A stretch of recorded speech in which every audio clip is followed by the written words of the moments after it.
Hello bachcho, let's see this question. So the question is saying which of the statement given below is not true. Not true देखना है हमको. About formation of annual rings. Annual rings के बारे में जो tree में बनती हैं, जिससे हम क्या जानते हैं, ट्री की एज का पता लगाते हैं, उन एनुअल रिंग के बारे में या 4 स्टेटमेंट दे रखे हैं, हमें बताना है कि कौन सा रॉन्ग स्टेटमेंट है. तो बेटा सबसे पहला स्टेटमेंट देख लेते हैं. Annual ring is a combination of spring would and autumn would produced in a year. ये बिल्कुल राइट है बेटा. एनुअल रिंग बेसिकली किससे बनती है? 2 रिंग से बनती है. Annual ring 2 type of ring से बनती है. सबसे अर्ली जो ईयर में बनती है उसको बोलते हैं स्प्रिंग वुड. ठीक है. और it is also known as early wood. ठीक है. किस नाम से? अर्ली वुड के नाम से भी जानी जाती है ये. देन बिल्कुल एंड ऑफ द सीजन बनती है ऑटम वुड. ऑटम या फिर विंटर वुड कहते हैं हम इसे, और इसे हम लोग लेट वुड के नाम से भी जानते हैं, लेट वुड. तो ये हमारा सही है, बिल्कुल राइट है.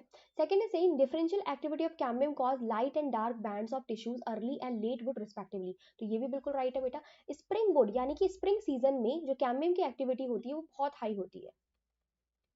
कैम्बियम एक्टिविटी हाई, बहुत ज्यादा होती है. और ऑटम के सीजन में कैम्बियम की जो एक्टिविटी होती है वो लो होती है, एक्टिविटी लो.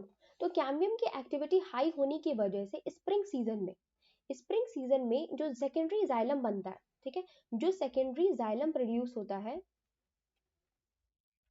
ठीक है, उसमें लार्ज वेसल्स बनती हैं. कैसी बनती हैं? लार्ज वेसल्स बनती हैं.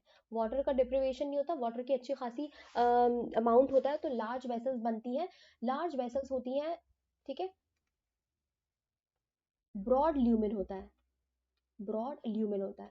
तो ऐसी बहुत सारी सेल्स बनती हैं. तो ये ब्रॉड ल्यूमेन होने की वजह से ये सेल्स कैसी होती है? पोरस होती है. पोरस होती है और इनकी जो डेंसिटी होती है वो भी क्या होती है? कम होती है. डेंसिटी जो होती है लाइट होती है, लाइट डेंसिटी की होती है ये. तो इसी वजह से इनका जो कलर आता है वो लाइट कलर आता है, लाइट कलर. जबकि ऑटम वुड में जो सेकेंडरी जाइलम बनता है, कैम्बियम की लो कैम्बियम एक्टिविटी होती है, तो जो इनमें जो सेकेंडरी जाइलम बनता है उनकी जो सेल्स होती है, उनकी सेल वॉल थिक होती है, सेल वॉल थिक होती है. एंड नैरो ल्यूमेन होता है, नैरो ल्यूमेन वेसल जो बनती है उनका सेल वॉल थिक होती है और नैरो ल्यूमेन होता है, जस्ट लाइक दिस, इस तरीके से.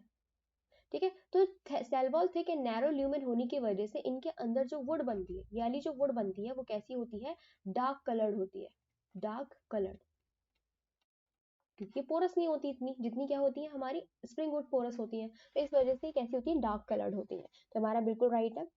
Third is saying activity of cambium depends upon variation in climate. बिल्कुल राइट है बेटा. स्प्रिंग सीजन में कैम्बियम की एक्टिविटी हाई है और ऑटम सीजन में कैम्बियम की एक्टिविटी लो है. तो कैम्बियम की एक्टिविटी बेटा किस पे डिपेंड कर रही है? ऑब्वियसली वेरिएशन पे डिपेंड कर रही है. ये क्लाइमेटिक वेरिएशन की वजह से इस कैम्बियम की एक्टिविटी जो है वो डिफरेंट पाई जा रही है. तो बिल्कुल राइट है. Fourth is saying annual rings are not prominent in trees of temperate region. तो ये बेटा बिल्कुल रॉन्ग हो जाएगा.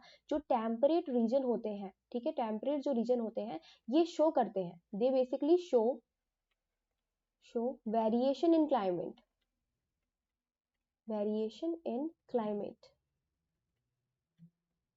ठीक है. तो इनमें अलग अलग क्लाइमेट पाए जाते हैं, स्प्रिंग भी पाया जाता है इनमें, इनमें समर भी पाई जाती है, इनमें ऑटम भी प्रेजेंट है, इनमें विंटर भी पाया जा रहा है. ठीक है. और इनमें वेट सीजन भी होता है, यानी कि मानसून, ये भी प्रेजेंट होता है. तो इनमें डिफरेंट क्लाइमेटिक कंडीशन पाए जाते हैं.